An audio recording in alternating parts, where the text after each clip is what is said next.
You did it, sir. I did it. He did it. He did it.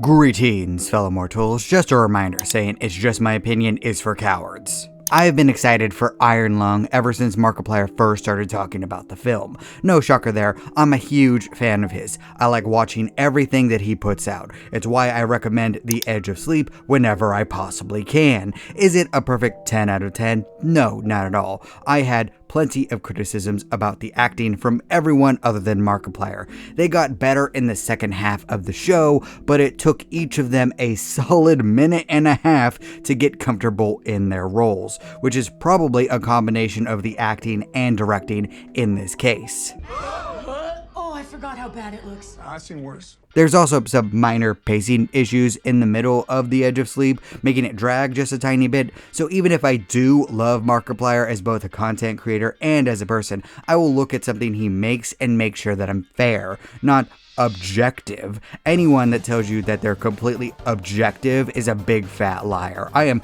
subjective. I have my taste, but I also go into something judging it based on its genre, its budget, and what it's trying to accomplish. And in this case, I have to say that 100% I liked it. Is Iron Lung perfect? No, I think Mark himself would burst out laughing at the mere concept of anything he creates being perfect. But from my perspective, from a guy who loves slow burns, eldritch lore, and having slowly become more of a fan of the horror genre in general, simply because they're one of the few forms of entertainment from the States that's being constantly unique and innovative, I just liked it. Well, hang on, you've just... No, I like it. This is brilliant. But I like this.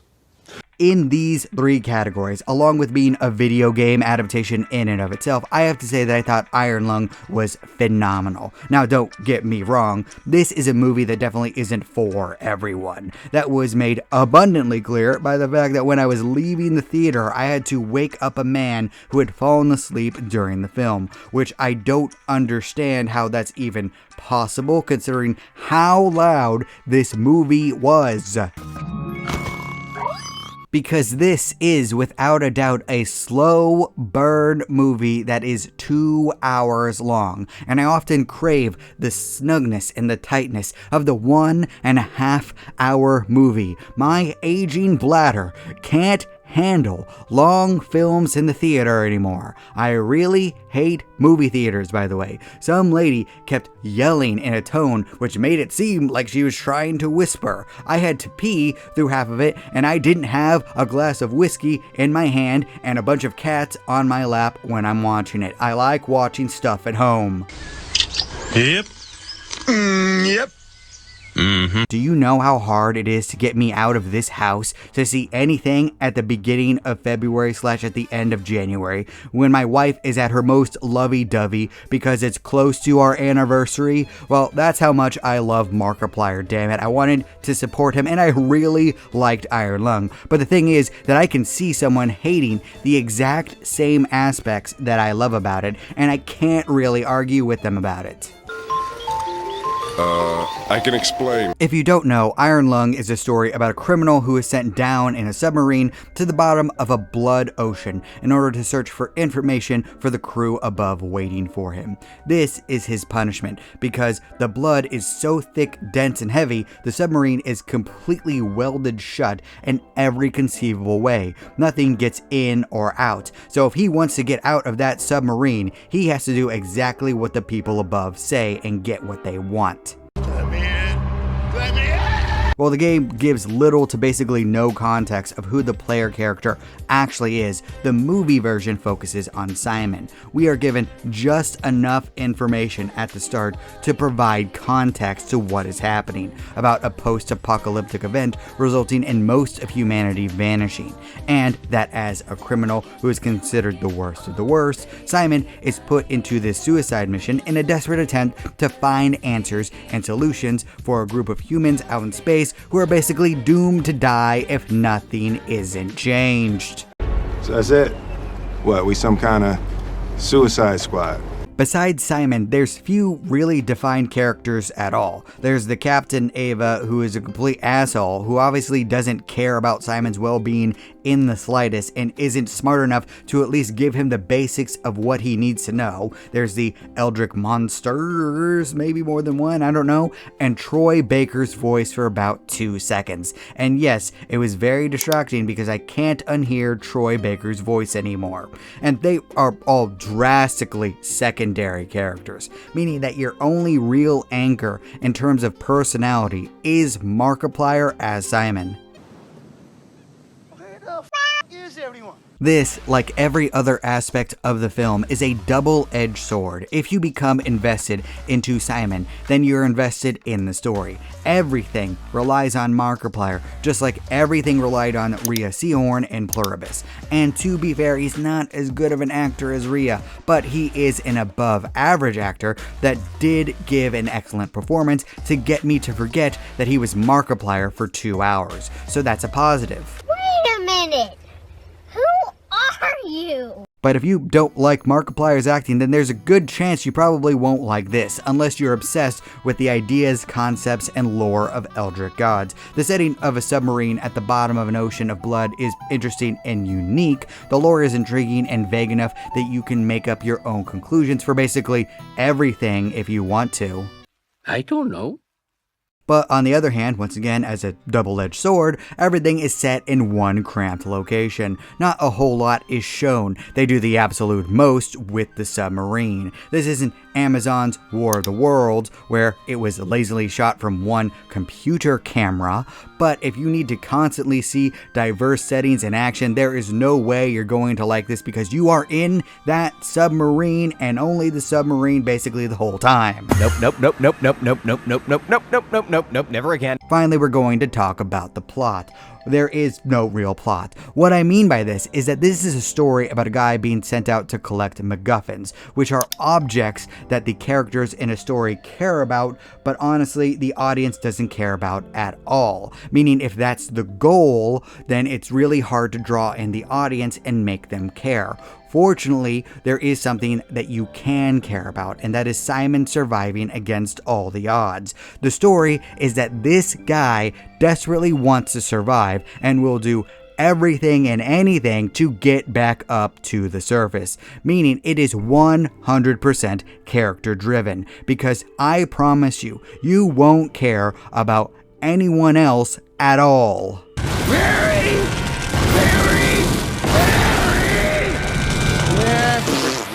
This is a slow-paced film, almost a crawl, sometimes too slow. There was about 2 times about halfway through Iron Lung that I wish I would get going already. I'm okay with the atmosphere building at the start, but once things really started to go down, I was kind of frustrated when they stopped all of a sudden for a bit too long. Which raises a pertinent question. What is taking so long? That leads into the sound. This film is very, very loud and definitely quiet, all at the same time, and it is purposefully done so. You are made to feel every unsettling creak, groan, crack, drip, and hiss inside the submarine. The static from the speakers and the beeps from the machines do a perfect job of filling you in on what exactly is happening around the submarine. Everything is oppressive to the point that you feel uncomfortable just listening to this and kind of want to get up to move around to prove that you can. This is fine. I'm okay with the events that are unfolding currently. At the beginning, I struggled to hear the lore and exposition just because of how loud everything was as the submarine was descending to the bottom of the Blood Ocean. But this was done intentionally in order to build further intrigue into this universe and into Simon as a human being. You're supposed to question what you're hearing. The film is training you to pay attention to every tiny little detail and to think, just like it trains you in how the submarine works.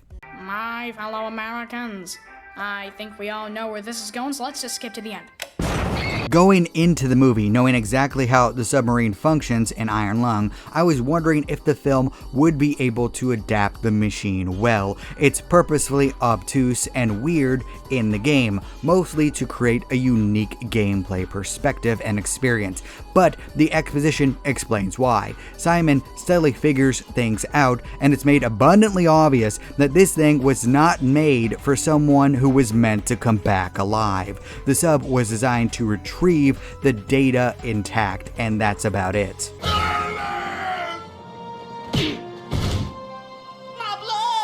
While I loved how the moment-to-moment sounds and the flickering dark lights in this cramped space fit the current mood of the scene, I could understand someone being very frustrated and overwhelmed by everything that's happening. So much so that they just want to get out of there, because Iron Lung is trying to make you feel exactly how uncomfortable and frustrated Simon is. And this moves into the visual aspect of the movie, which I consider to be absolutely phenomenal, considering that this movie was made with a budget of $3 million, a prayer, and a pack of bubblegum. And I'm all out of bubblegum.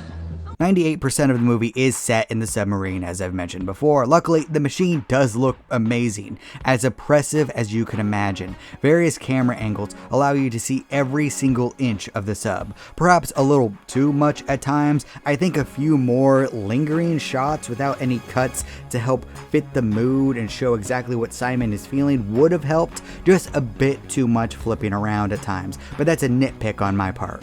Please, come closer. Too close, a little too close.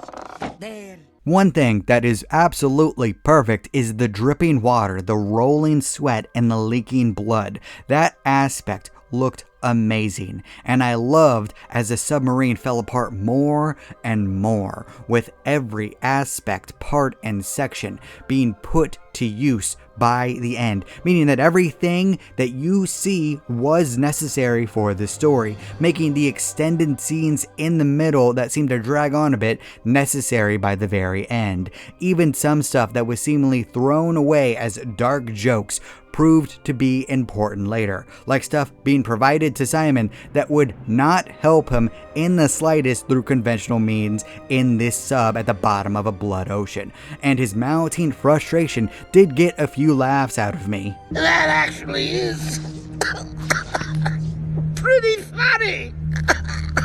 Normally, I don't like when characters talk or mumble to themselves. It can be a lazy way to convey information to the audience instead of doing, show, not tell, which means that you need to demonstrate what you're trying to say instead of just outright doing it through exposition. But this time, it makes sense as Simon mutters and cusses as he navigates and fixes a trash submarine without anyone really trying to help him. I know personally that I've been there with things, trying to fix something on my own and just ranting to myself because nothing is going the way that I wanted it to.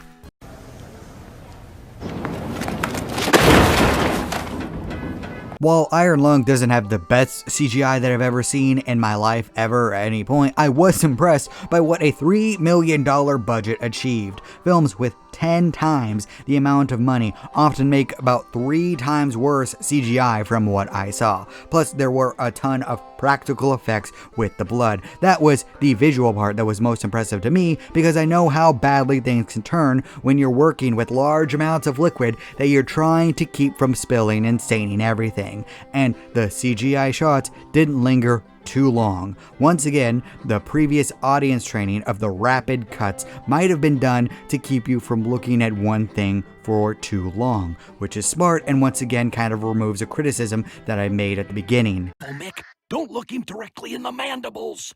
Aw, Goofy, it's just a little spider.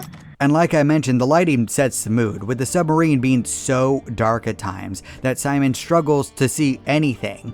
It makes you feel as lost and hopeless as he does. You grow to empathize with and like Simon due to spending so much intimate time alone with him, seeing who he is at his core. Everyone will show who they really are when they're about to die, even though his past and just about how bad of a person he is becomes a matter of interpretation. It's a matter of interpretation. No one in this story is a reliable narrator. Simon could very well be softening his past sins out of guilt. The Captain Ava and the crew are shown constantly to be liars and manipulators, and you simply can't trust the eldritch gods. This leaves you as uncertain and lost about Simon's past as you are about this world and the creatures in it.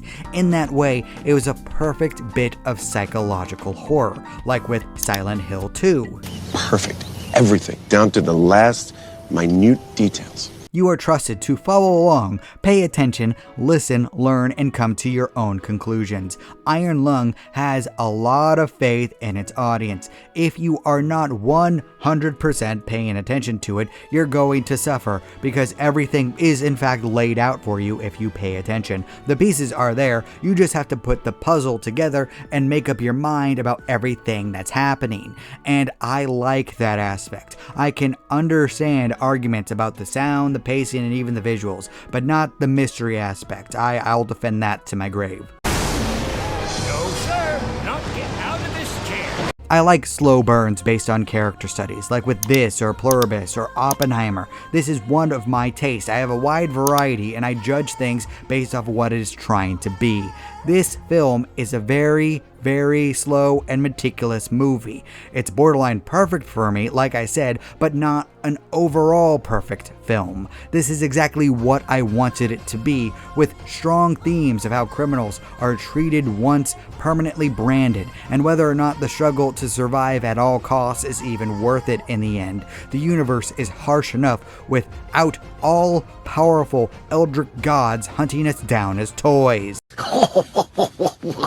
Oh, I made myself sad. And that is Simon's character arc, pushing how much he's willing to do to survive and eventually to fight for a purpose greater than himself. Whatever his past actually was, he showed who he truly was at the end.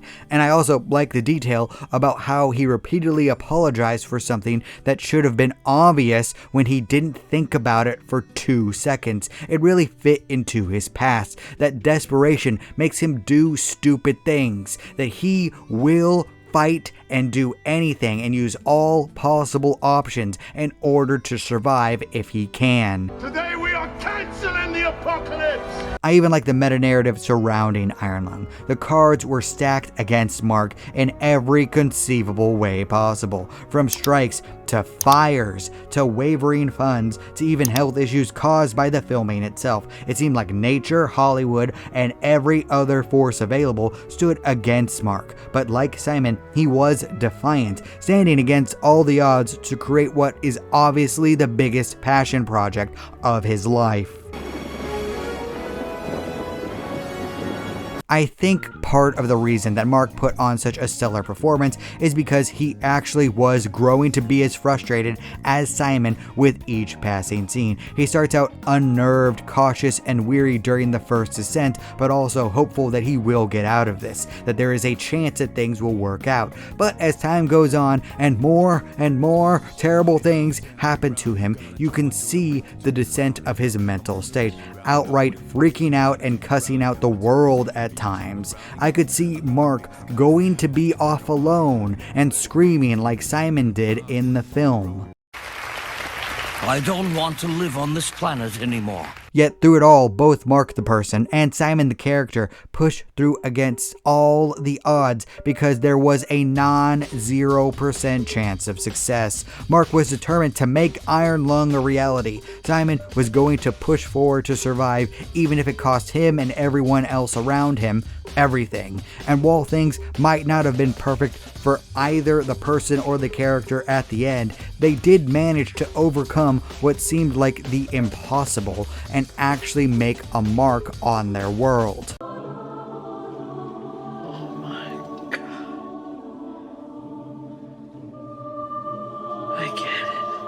Mark is too nice of a guy to vent out just how detrimental Hollywood, the press, the movie theaters, and the system as a whole was against him. He was set up to fail. Everything in the establishment wanted nothing more than for him to fail, but he did it. At the very least, financially, this was a massive success, making several times its budget. Mark managed to make the uncompromised version of his dream and come out on top in ways that few filmmakers do.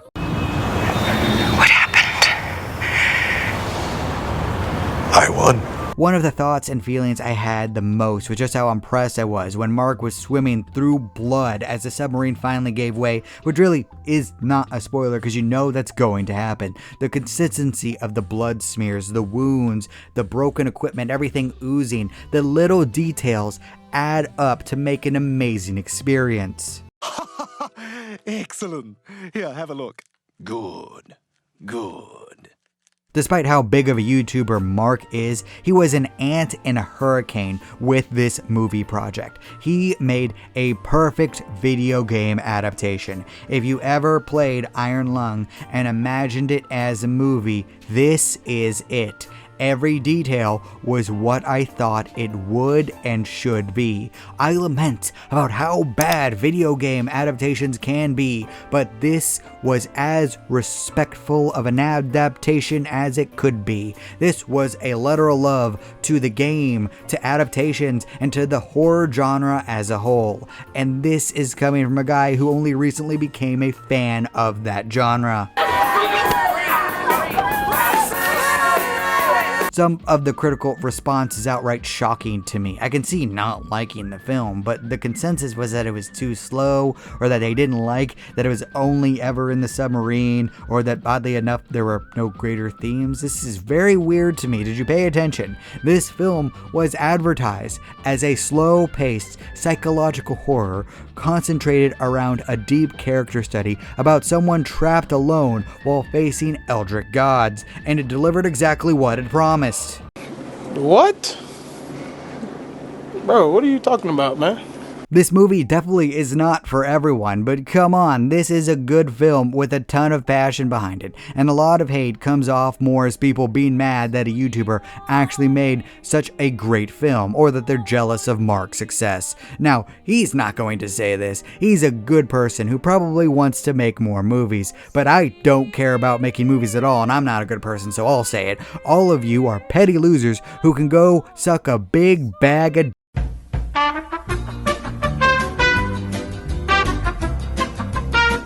Honestly, the only downside I could see from this miracle of a film is that Hollywood will learn the wrong lesson from everything. Instead of making low-budget movies with people who are beloved by the populace and passionate about what they're making, the corpos are going to see that putting influencers in cheap movies will earn them money, which is not a thing that will happen, because while Iron Lung is inexpensive, it is far from cheap. Not about money. It's about sending a message. Everything burns. Logan Paul and Mr. Beast are going to be in wacky comedy soon enough. Just big piles of garbage that lack any substance. But luckily, I don't have to see any of those, unless I review them to make fun of them. Oh, damn it. I hate watching movies that I know I'm gonna despise, but they would make good videos at least, so it'd be a net positive for me. Never mind, I guess that part works out for me too. I get to make fun of terrible cash-ins and enjoy art that I like. Yay me! Everything's coming up Millhouse.